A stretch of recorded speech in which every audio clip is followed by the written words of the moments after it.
Welcome, everybody. My name is Klaas van der Tempel. I'm a program maker at SG, which is the platform for lecture and debate of the TU Delft. I'm here to host today's final lunch lecture in our Spotting Bullshit series. And we're closing off with a lecture on deepfakes with our speaker, Tom van der Weghe.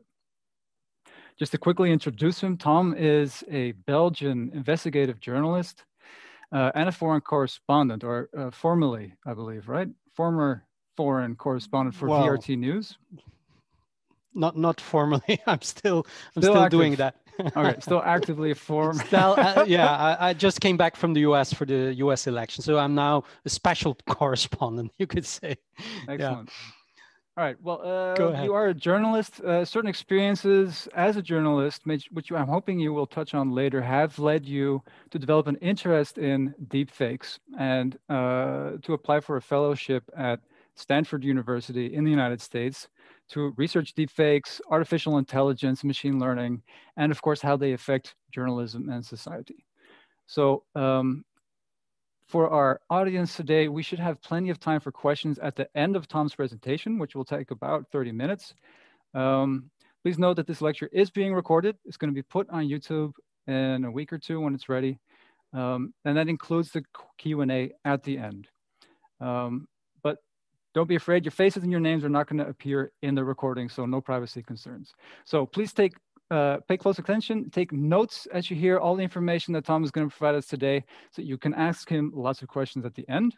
And Tom, if you could now start your share screen, then you can start telling us everything you know. The floor is yours. Try and see if that works. All right. Thank you, Klaas. Thank you for the nice introduction. And let me kick off this half an hour session with maybe a familiar face for all of you. I think most of you watching are from the Netherlands, and maybe you know this lady, Dion Stacks. She's a colleague of mine. She's a former news anchor for the Dutch public news organization NOS. Now, as a public figure, like many of us journalists, she got used to the vitriol and the controversy around her work, especially over the last years since, well, as you all know, media have become a popular target, but none of it could have prepared her for what she faced 2 summers ago. And she was on holidays with her manager, and suddenly she got some calls and they told her, hey, you're on the internet. And it was a small video of her that appeared on the website Pornhub, where she engaged in a sex act. Nobody could believe their eyes, and she had never made a video like that. But unfortunately, many thousands of people would believe it was Dion Stacks in that video.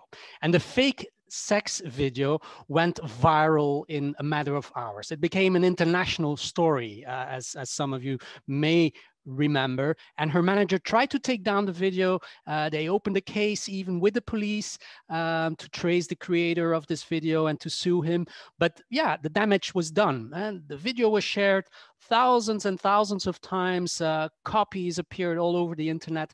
Until today, even many months later, the video is still circulating online, a deepfake video. And for Dion, her life was turned upside down, all because of this one video, computationally created. I won't show it to you, but it's somewhere on the internet. And it's what we call a synthetic video, or better known as a deepfake. And what is a deepfake? It's a term combining deep learning and fake news. And it originated 3 years ago on the platform Reddit with a user who called himself Deepfakes, and a new epidemic was born thanks to Mr. Deepfakes. But Dion Stacks is not alone. Other female journalists have experienced the same thing over the last months, the last years. Take Rana Ayyub, for example. She's a Muslim journalist from India. She received even death threats after a fake sex video appeared online. And thousands of other women, far less well-known, have become a victim too of deepfake videos, often shared in closed micro networks. And I know it sounds popular today to say, hey, this deep fake thing, there won't be an apocalypse. It won't be that big of a problem. But look at what happened with Photoshop, for example. We had Photoshop for decades already, maybe, and the sky didn't come down either on us. And almost every professional picture today is Photoshopped, you could say. And okay, I agree. Some big political deepfakes didn't occur until today, except for some dubious cases in the African country of Gabon, for example, where a possible deepfake circulated. It appeared not to be one, but just the idea that it could be a deepfake almost created a putsch, a coup against the president over there. And in Malaysia, there was also talk about the deepfake. But that doesn't mean that deepfakes already are doing harm in society. That doesn't mean that they are already undermining the credibility of many people, not only of journalists, but of anybody. Some months ago, we even had a world premiere here in Belgium. Maybe you remember this one. It was the first real political deepfake with our prime minister back then, Sophie Wilmès. It was created by the environmental activists of Extinction Rebellion. Just have a look how this looks. In de afgelopen decennia hebben we een dramatische toename gezien van ziekten zoals ebola, Mexicaanse griep, SARS en nu COVID-19. Well, if you look really good, you can still see that that the image was tricked. You still see it's not really good yet, but maybe the creators of Extinction Rebellion didn't put that much effort in it. But this was a premiere, and we'll probably see more of that. Deepfakes today are considered to become the biggest security threat of the coming decades. I just explained it to class. We're now on Zoom, and there's a new feature where you can enhance your face. I can give myself a mustache now, a beard, extra eyebrows, and so on. And this technology will quickly enter very normal things like Zoom, like Teams, and so on. So cases like Dion's and Rana's are exactly the reason why 2 years ago I applied for a fellowship at Stanford University to become a research fellow and find ways to fight this phenomenon. And I started this deepfake research team at Stanford together with some PhD students, machine learning experts, and engineers. And our goals, there were threefold. We wanted to raise awareness. We wanted to foster cross-disciplinary collaboration and exchange ideas about solutions to detect the deepfakes. And I'm going to talk about these three things today. First, I want to quickly paint a picture of the problem. Where are we today on the technology? How rapidly is it changing? Also, what can you do with it? Believe me, there's a lot we as media players, media creators can do with them. They're positively changing our ecosystem also. Then I want to explain you what the threats are of deepfakes spreading all over the world, what could be the consequences also for our work and maybe your future work. And finally, I'm going to offer you some possible solutions to think about.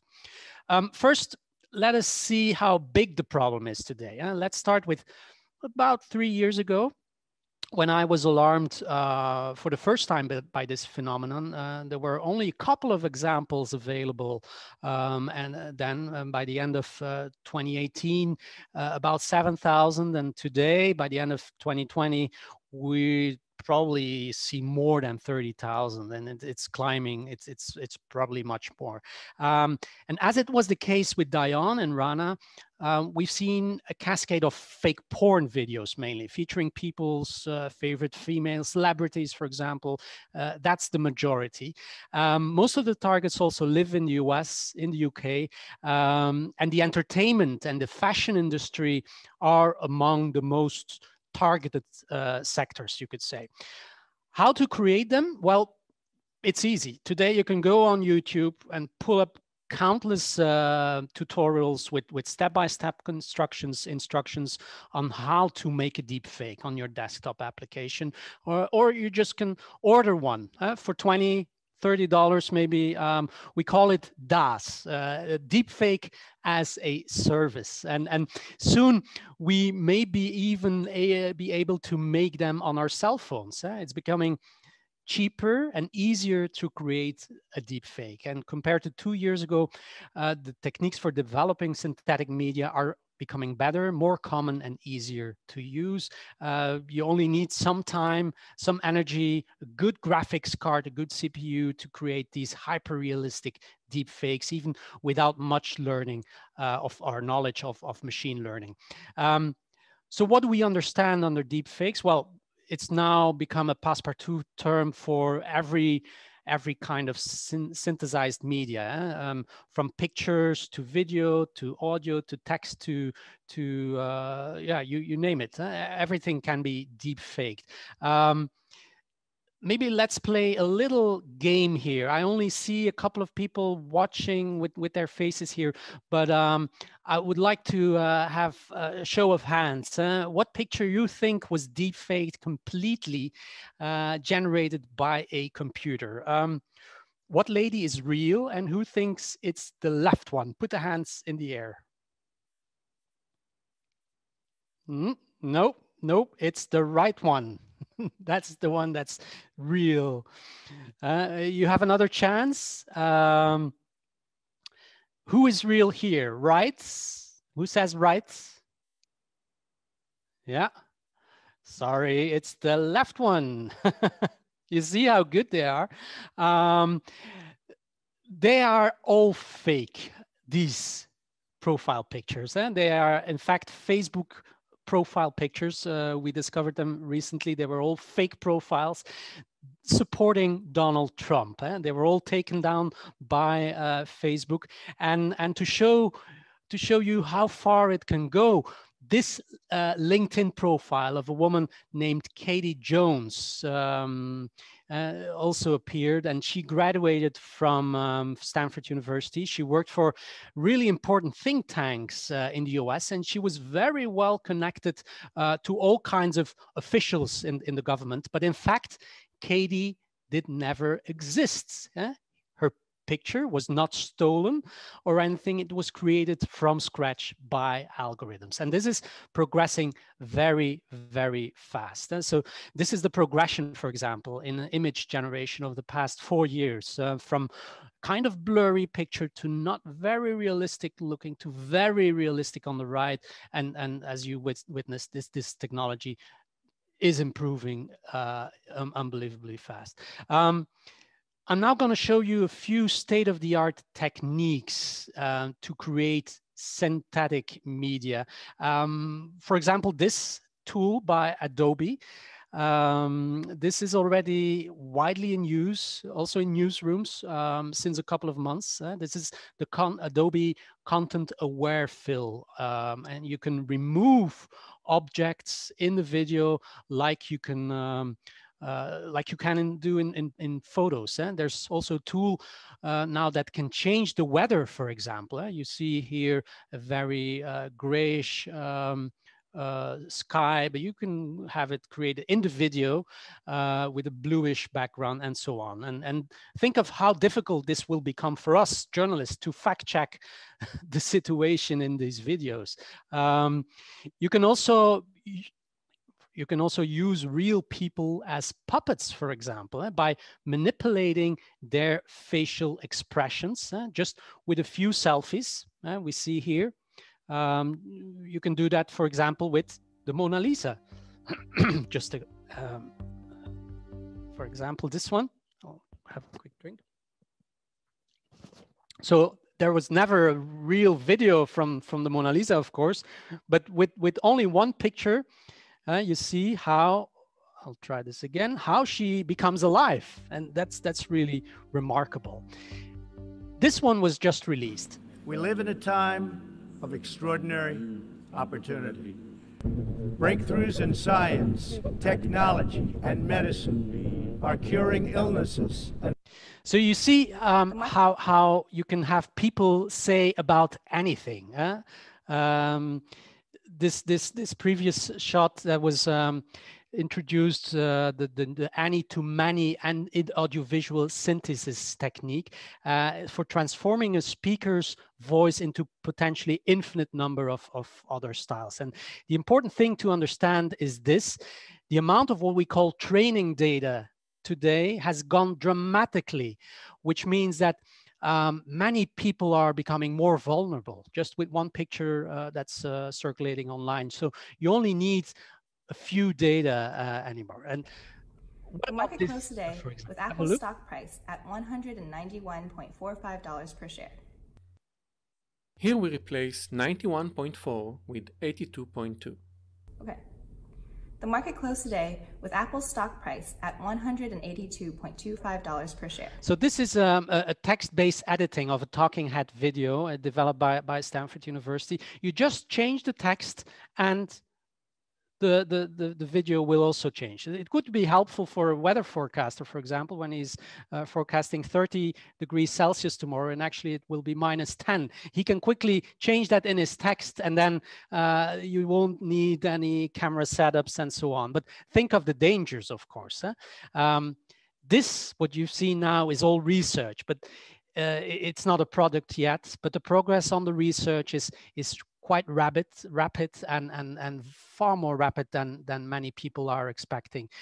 We see all kinds of applications being developed, for example, also with voice. You can also recreate audio from limited examples, like the company called Lyrebird is offering. After reading 10 minutes of text, your voice can be recreated. And yeah, remember last year, a British businessman lost 240,000 euros when he was asked to transfer this amount of money by his so-called boss, but it appeared to be a fake boss because his voice was deepfaked. Let's have a look at this. Real people as puppets. This person in the middle is not really dancing. It's the representation of a real person being driven by the person in the top left. So you can see deepfakes are getting better every day. This is one of my favorites. Elon Musk as a baby. And maybe you've seen this film, The Irishman, by Martin Scorsese, where golden oldies like Robert De Niro and Al Pacino are de-aged, or looking much younger than they are today. This was actually not a deep fake, as we would call it, but it was more with traditional visual effects that took a lot of time and manpower. But the result was not very good. And what a YouTuber did, he said, I can do better than these guys in Hollywood. And he used free face swapping software to recreate and improve the visual effects. Sorry? You see the difference? My ears? There is. So the film production companies or broadcasters could apply this technology for dubbing movies in foreign languages, for example. And the British company Synthesia, that's another example. In this video, you will learn how to react in the case of an unhappy customer in one of our utilizing stores. AI to synchronize. O atendimento ao cliente é fundamental e é necessário aprender a lidar com clientes irritados e descontentes. So any language could be used in one video. Greetings. Another interesting Salvador Felipe Jacinto Dalí y Domenech. Even more surreal, how to bring back even though Dali's historical figures back to life for educational purposes, for example. That was Salvador Dalí. He's now in a museum in Florida in the US, a Dalí museum, and they recreated him. Let's be clear, it's still taking some expertise to do a good deep fake, but it's improving, as I said. It's becoming much more simple. All these applications will soon be readily available on things like this, your smartphone. Like last year, the Chinese app Zhao, you can call me Sam, was launched. Have a look. If you want. My mother calls me Sam. Still not good, of course, but another famous app Chinese app TikTok will soon make it possible to swap faces in a selection of videos. And pretty soon we'll have personalized bots that won't be talking to us in text, but in all kinds of avatars. And last but not least, maybe researchers from University of Beijing developed a deep learning model that enables users to synthesize photos based on a hand-drawn sketch. You just draw a picture and the computer generates a real picture, a real video even of your sketch. So this is quite scary, I think. Of course, it's not difficult to realize how these deepfakes can be turned into weapons. There's an explanation for this because we, as human beings, we have strong belief in audio and video, even more than in text. We believe that a video or an audio could be true on the notion that you can believe what your eyes and your ears are telling you. And it's that kind of mechanism that might undermine our sense of reality. So the provocative, we tend to believe, and we share information that's negative and novel. Because in fact, researchers have found that online hoaxes spread 10 times faster than accurate stories. We're also drawn to information that aligns with our viewpoints, of course, and that's what we call confirmation bias. And that's the reason why all these things are spreading so fast. Social media platforms, supercharged with this tendency, are allowing us to instantly and widely share this kind of information that accords with our viewpoints. So look, we have to realize that deepfakes have the potential to grave individual and societal harm. And imagine a deepfake showing an American soldier in the middle of the Middle East burning a Quran. You can imagine that such a deepfake would provoke enormous backlash against those soldiers. And the very next day, there could be another deepfake in which an imam based in Paris, for example, is praising the attack on those soldiers. And we might see violence, we might see civil unrest, and so on. I would like to share this one with you. History could also be changed by deepfakes, or conspiracy theories could be found. Good evening. Imagine an American president like Richard Nixon announcing that the moon landing has failed.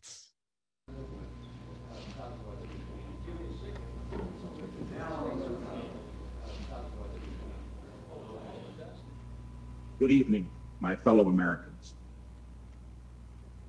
Fate has ordained that the men who went to the moon to explore in peace will stay on the moon to rest in peace. So you see how deepfakes can exploit and magnify the deep distrust that we already have in politicians, business leaders, and other influential leaders. And not only might we believe the fakery, we might start disbelieving the truth. We've already seen people invoking the phenomenon of deepfakes, for example, to cast doubt on real evidence of wrongdoing. Remember, for example, this famous soundbite by Donald Trump. Only a couple of months later, he announced that it was probably a deepfake when he said, let's grab them by the, you know what. So this is what we call the liar's dividend. Just because deepfake is existing, the risk that liars will invoke deepfakes to escape accountability for their wrongdoing. It's already happening, and anyone can draw a plausible deniability if someone else could have made this kind of video. So why should you believe it? It might well be fake. So this is what we call the erosion of trust because of this deepfake phenomenon when it relates to digital visual evidence. And for me, what I think is the biggest threat of artificially created media is the volume of the scale on which these kind of videos are distributed. Just imagine with one push on the button, that you can distribute thousands of deep fakes, and this is what we call a fire hose of falsehood. Soon we will also see the ability to create individualized content that targets people with individualized messages that are synthesized with audio and video, and this could be a very big danger, of course. And I mentioned it already before with several examples, but this is already leading to an increase of cybercrime. Only a couple of weeks ago, it was released that there are bots available on the internet who can easily create a deep fake with a push on the button. It's on Telegram, for example, the encrypted Russian messaging platform. And so you download the image of your targets, you upload it to Telegram, to this bot on Telegram, and it will generate a naked version of that image that you can then share among the people you have in your network. And but it's being used already by cyber criminals for blackmailing people, for extortioning people, and for public shaming. So this is already in Telegram, and maybe it's already on different platforms also.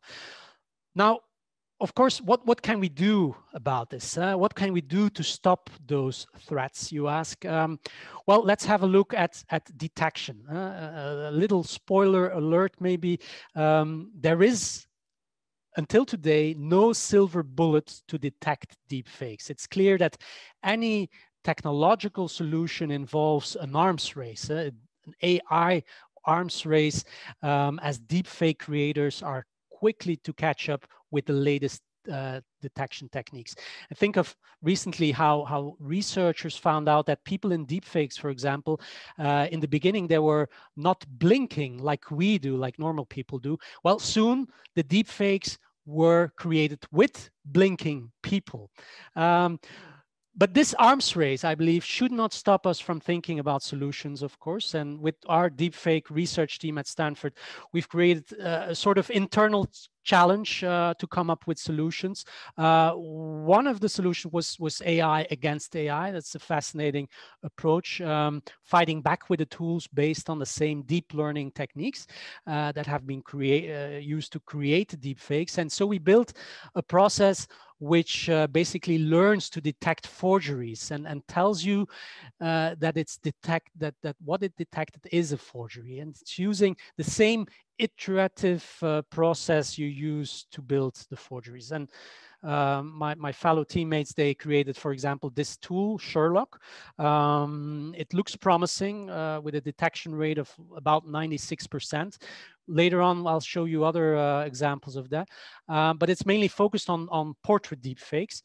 Another team took another approach with neural hash, allowing content creators to embed unerasable digital watermarks in their media using deep neural networks. And then the third option was looking at where the images come from, the provenance. What's the source material or the elements that were used to build a deepfake? Basically, the question with deepfakes is, how do you restore trust in video? And for this, with my team, I tried to see if we could rely on blockchain technology for this. Blockchain is, as you all know, a new way of documenting data on the internet. And at the Stanford Design School, we've explored this blockchain application with VidProf. It's a prototype that allows someone to track the provenance of a digital image by providing proof of authenticity. Now, there are already a number of commercial and non-commercial projects already doing this, controlled capture, for example. The moment that you take the picture or the video with your iPhone, you put it in the blockchain, the original, and all of them, all these companies, like these companies are right now doing this already. They're all saying that it can give you a much greater trust in images with their tool. But yeah, there are tremendous opportunities for this, for insurance companies, for example, or criminal investigations, and so on. So yeah, we now see the rise of these so-called secure platforms where you can exchange pictures that are securely captured. And I think we will see more of these platforms the coming years. But we got to be really careful also with this, I think, because this can be abused also. What about the law? This is not an example of how one of these platforms is working to share these pictures. But what about the law? You might ask. Right now, the law is not up to the challenge of deepfakes across the globe. We have some local anti-deepfakes laws in China, for example, or in Texas, or in California even. But these laws also could be used against people like me, like journalists. For example, as soon as I take a picture or video in China and the government doesn't agree with the content of it, maybe it's too critical, they can say, hey, you created a deep fake, let's punish you. So that's also a scary thing with laws. So we have a legal vacuum that needs to be filled. It should not happen on a country level, I think, but it should happen on an international level. So we need, I think, a coordinated international response against deepfakes. And there it is where there's a huge responsibility for the tech platforms. We need to decide what we exactly want of those tech platforms, not only in Europe or in the US. We can give the good example here, but also in places like Myanmar or in Brazil, for example. One concrete thing that I think we could ask of platforms and tool makers in this space, like Adobe, is that they should make detection of a deepfake as accessible as the creation of a deepfake. And there, yeah, there lies the big role of ethics. And I think these 3 ethical guidelines should guide companies that create or distribute deepfakes. I call them the 3 C's. First, consent. No person, you should sign a contract or have this contract that no person should be synthesized without consent. Digital consent system could streamline the process. Secondly is control, of course, and any actor should be in control of his or her likeness and should have access to a record of all synthetic media content they appear in. And lastly, it's collaboration. Companies should show willingness to engage in public discourse and education around synthetic media. So maybe, according to you, this sounds like an utopia. Yes, maybe it is, but at least I think we should try and have these ethical guidelines enforced. And finally, I believe that training and education has to be a big part of our response as well. Reuters, for example, the media, the news agency Reuters recently launched a free online course to help journalists to learn how to identify deepfakes and other forms of manipulated media.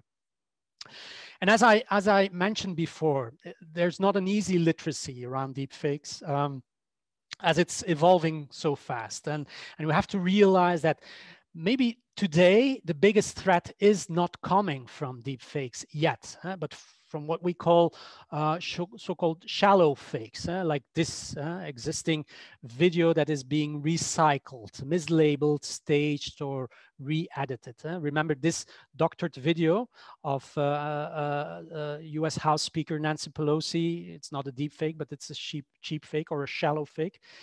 I don't know if I can play it here. No, it's not there. But yeah, you can look it up online. And with this media literacy thing, I think there's still a long way to go, of course. And I mentioned already some tools, but I'll give you some other tools that are already helping us, journalists, to detect shallow fakes, for example. We use this tool called InVid, verification application, and it's helping us to verify videos from social media platforms. And this is another example, a recent initiative from Sensitivity AI. That's a company based in Amsterdam, by the way, run by some Italian scientists, and this one, Reality Detector. And they work on a huge data set to detect the deep fakes, but the tools are not perfect yet. We could recently test this tool, and for example, with this clip, I'll quickly show it to you. Democracy is a fragile thing, more fragile than you want to believe. If the election fails, there is no democracy. So I think you agree that I don't this have is a to do fake, but we put it in the system, and actually the system said, it's not a deep fake, it's green, just use it. So you see how we still have to be careful when we apply this. Ultimately, what I think we need is a sort of reverse video search tool, similar to existing reverse image search tools that you can use online. Okay, I think we're almost done with this part, but let me conclude with the US elections. As I mentioned, I just came back from the US to cover the Biden campaign. And as you remember, the media, the lawmakers, and researchers have been warning us that videos using AI could be altered, could disrupt the 2020 elections, but it didn't happen. They didn't turn out to be a problem. There was not such a thing as a disinformation disorder during the US election caused by deep fakes, but the misleading videos that contributed appeared to be self-made, manual made, artisanal made, not algorithmically made. So we found videos that had been described or edited with conventional tools, like a clip edited to make it look like Joe Biden, for example, had greeted Floridians instead of Minnesotans. And there was an AI-generated profile photo that was attached to fake persona pushing a smear campaign against the son of Joe Biden. On the left, you see this person that was a completely fake persona created to have this smear campaign against Biden's son.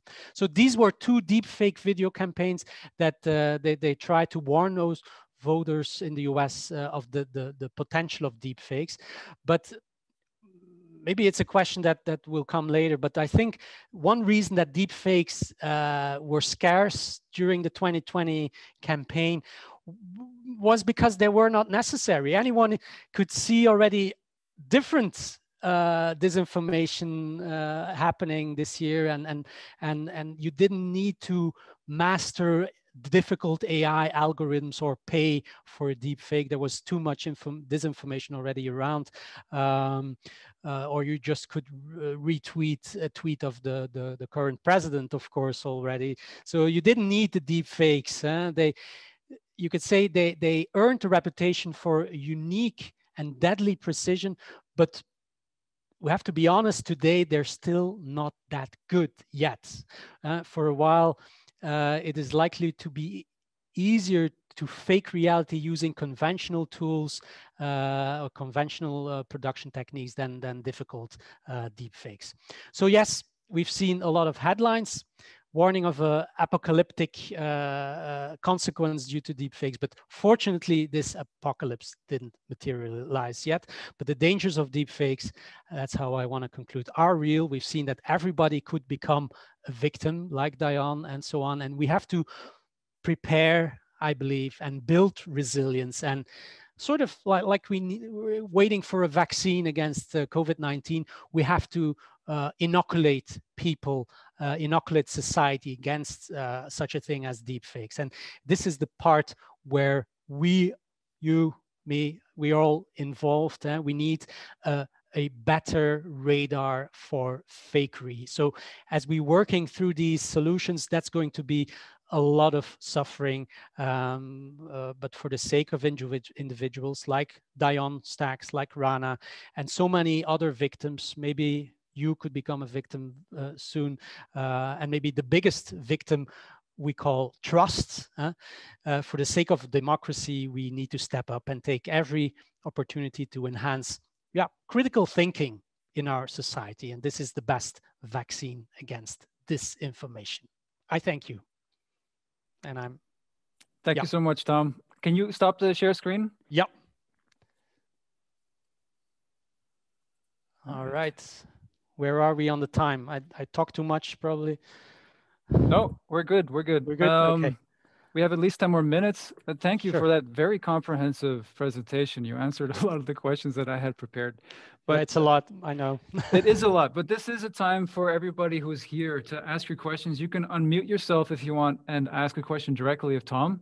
You can also put your question in the chat and I can read it out loud for you. So if you have your questions, anybody want to start? I can ask the first question, maybe to warm things up a little bit. Sure. Because it is a heavy topic and it's a lot to think about. And you said we're waiting for inoculation. You know, there's no solution ready at hand. So what are we going to do about this?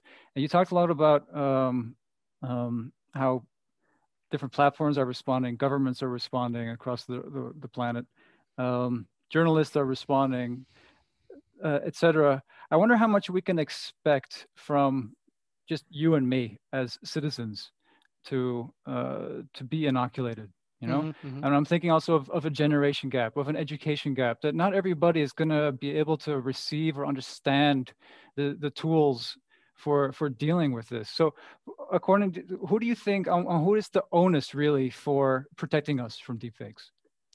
Well, I mentioned the tech platforms, of course. I mentioned us journalists. We have a public duty to inform people, and that's what we are doing already with this session.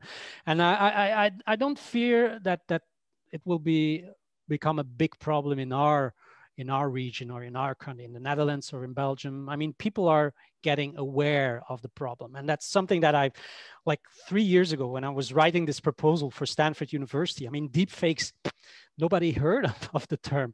Now I see there's, most people start to hear something about it. But my biggest fear is for those countries, I mentioned already, Myanmar, Brazil, but also India, all these countries where there's already a problem, where there's already a big polarization going on, and where closed networks are very popular. And the difficulty that we have no access to, or we as journalists, we cannot find out what deepfake is circulating or what. So that's my biggest fear, that in several other countries, developing countries, maybe Africa, Asia, parts of Europe, a big part of the North America also, that the damage there could be much heavier, much more than in our region. So we should put more effort into that. But as I mentioned, it's not the task of us only. It should be an international effort, maybe on the level of United Nations or something like that. But at least having a session like that and you guys spreading the word and becoming more conscious of it, that's already a big part. And I feel that's my contribution also to it. All right. Thank you. There's a couple of questions now in the chat. One of them actually from, I'm not going to say the name out loud because privacy reasons. How do you build resilience against deepfakes? You sort of touched on this just now. Purely knowing about it doesn't make you able to spot deepfakes because you need AI to detect them. Wouldn't you be more become more aware if you spread general knowledge of the world so that people know when something is improbable, like watching Kim Jong-il, the dictator of North Korea, suddenly speaking English to the world? That doesn't happen. No, well, my rule is anything that makes your heart beat faster, anything that makes you more, what the hell? That's something you have to ask yourself, is this real? And I think that's a good guideline for everybody.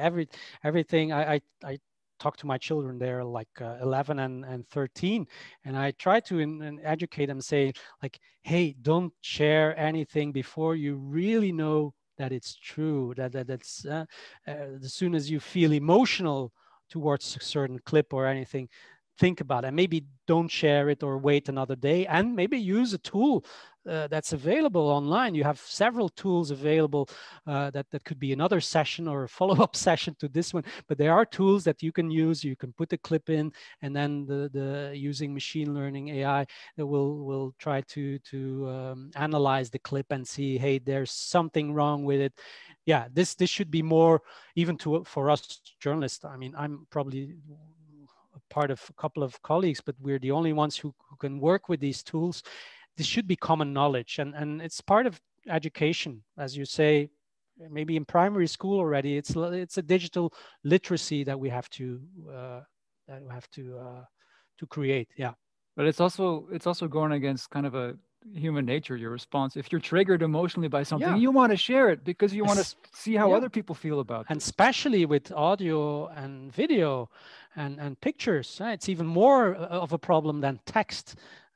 Fake text is a problem, but fake video, fake audio, because we react much more. Our brains are like wired to believe what we see. And even the moment because I'm part of a team here at the news desk that we try to verify pictures. It's and the moment that we start to discredit a sort of fake news, most people believe what they just seen, and the verified or the fact-checked clip or video or text, people don't read it as much as they saw the fake thing. So we will always run behind, I'm afraid, and to get ahead of the fakers or the deep fakers or that will be very challenging, I think.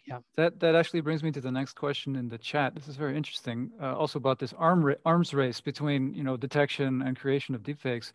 It says, you mentioned inoculation. If we try this too early, though, aren't we running the risk that the liar's dividend, which you mentioned, will be abused quite a bit before there's any actually harmful deepfakes? So, if we inoculate too much before there's even deepfakes that cause trouble, are we, taking that trust issue too far already? Yeah, that's a really good remark. Yeah, that's something I struggle with also. You cannot. That's something that we use daily. If we call it the magnification element. Also, when you focus too much on this issue, first of all, trust could also go down. Indeed, but you can enlarge the problem, and that's something that we should be aware of. So I think it should be a good balance. You should inoculate, but don't over-inoculate or overestimate. But the thing is, what we've seen now with the elections, for example, in the US, we were warning for apocalyptic, and there were lawmakers, there were laws, there were people were saying this is going to be such a big problem. And I was convinced that somewhere in a basement in Russia, there were some guys already creating these deep fakes, but it didn't happen, apart from some minor things that there was not a big problem. Maybe it came too early. Maybe it was not ready yet, but I think it will be. And I think, first of all, journalists should be aware and then inform the public, but don't over inoculate. That's true. It's a correct remark. Yeah. We have a more concrete question. There's somebody's asking, what tools would you recommend at this point for us so that we can, verify video content to see if it's real or not? So this InVid tool that I just mentioned, that's free. It's created by with the support of Europe. So you please have a look at it. You can just push your videos into it. That's already a good thing. And then these more commercial products that I mentioned, Sensity AI, and then the one escapes my mind now. I also suggest to go to Rand Corporate. I don't know if you know, this is a think tank in the US. They have a big part in Europe also. And they have now this truth decade Truth DK project, and they enlisted a huge number of interesting tools. Have a look at their website, RAND, and they have tools for verification, for disinformation, and so on, to detect bots. So they are really collecting this. It's a good tip, and something that we are now in-house creating also for journalists, to create a platform with the best tools, but the best ones you will find at the website of RAND already. Yeah. All right, thank you. We are, well, let's take a few more minutes because this is super interesting. I have time. If you have time. Sure.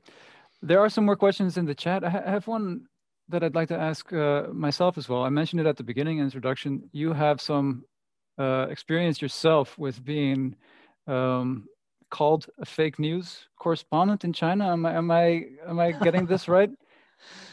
My question related to that is, you have some experience. What is it like to be the victim of, fake news? It's terrible.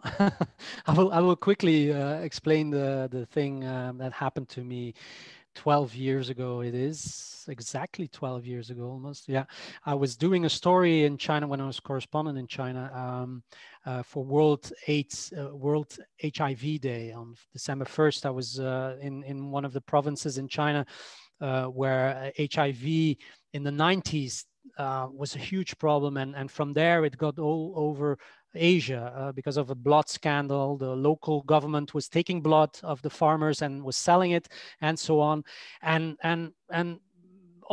so many people died, and today there are still a lot of orphanage villages. And I was going there, and I wanted to talk to them and to a director of such an orphanage. And before I arrived, sneaked in China, you have to do very quietly because your phones are tapped and so on. We tried to sneak into one of these villages, and when we got out of the train station, police was already awaiting us, and they arrested already the people that we wanted to interview, and so on and so on. It's a big story, but we were traced or shadowed the whole day, and everybody we wanted to talk was being frightened by the police. And in the end, we interviewed somebody, but then we were pushed aside with our car. Our cameras were taken. We were beaten up. That was the first time since the Olympics of 2008 that this happened internationally. So it was a big scandal that China was going back to the old way of treating journalists violently. It was on the New York Times headlines and so on. And what happened is that that the Chinese national press agency Xinhua distributed a statement saying that none of this happened, that I was making this all up, and that we were just pushed by some farmers and blah, blah, blah. So we were on the front page of the China Daily saying, like, foreign correspondents make up story on HIV. And you feel so powerless when you read this. I mean, you're still ailing, you were stitched up by the doctor, and you see that the story that you try to bring is being labeled as fake. And that was very, very hard. And that, for me, it happened 12 years ago, but it sticked with me. And for me, this is one of my driving motivations to tackle this problem, because not only the people who are victim of the fake news are in trouble, but also some people who are creating it, they often don't realize the harm that they are doing by creating this fake image, fake news, fake text, and so on. So yeah, it's a personal crusade, you can say it, Klaas. Yeah. Well, thank you for telling us about that. I was very curious because I don't know anybody personally that has been a victim of fake news. And I don't think it's anything you would wish on anybody. No. But maybe as we get more used to this over time, more people will have this personal feeling and experience. And the thing is, it always sticks on you. Like Diane Stacks, the Dutch lady, like for me, when I go back to China, people say, oh yeah, that story. Oh yeah, but didn't you make that up? I mean, or weren't you in that Sachs video? I mean, you always have the trouble to defend yourself and to say, no, this was fake. But the term fake has been so discredited for the last 4 years by the well-known guy, that even this becomes a hollow thing, and that's a big issue, I think. So I don't like to talk about fake news. I talk about disinformation and misinformation, but nap news or fake news, I don't like to, because it's too politically motivated already, this term. Yeah. Right.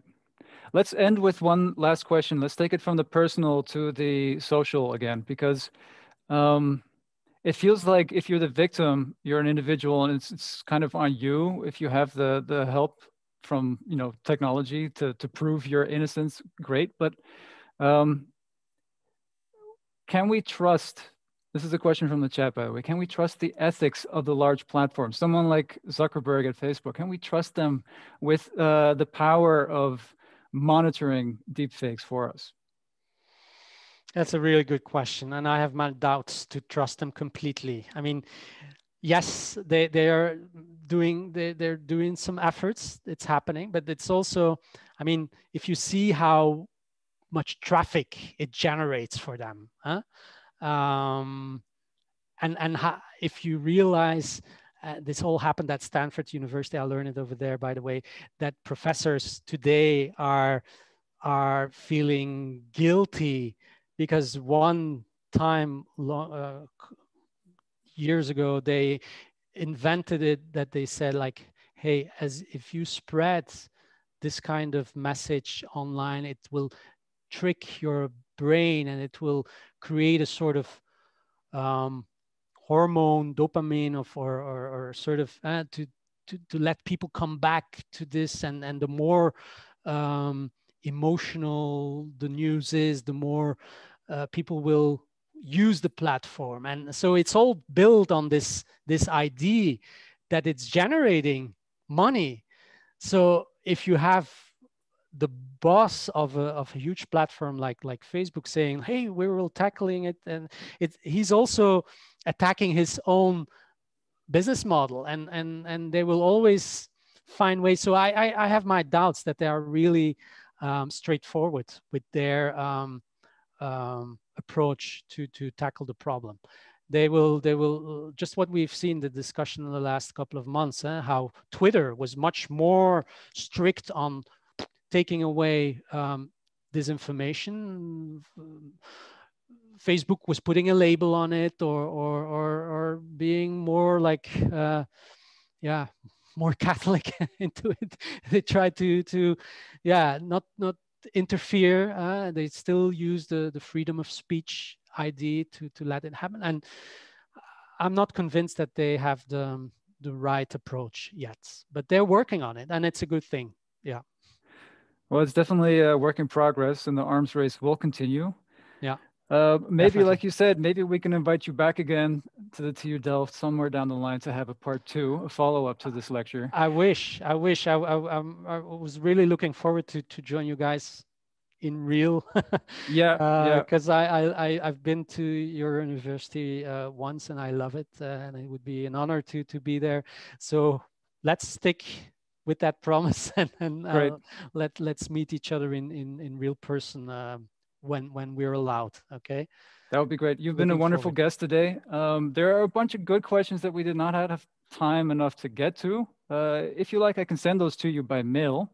And please do, maybe if you have time for answering them, we could post those on the SG website. So yeah, again, I want to thank you, Tom, for being our speaker today. I want to thank everybody for attending. And again, we're going to put this on YouTube. So if you feel like this was something that you need to share, help educate, as Tom is trying to do, then you can do that through our YouTube channel soon. Okay. All right. Thank you, guys. Thank you for coming today. Thank you. Stay safe. Stay healthy. Bye-bye.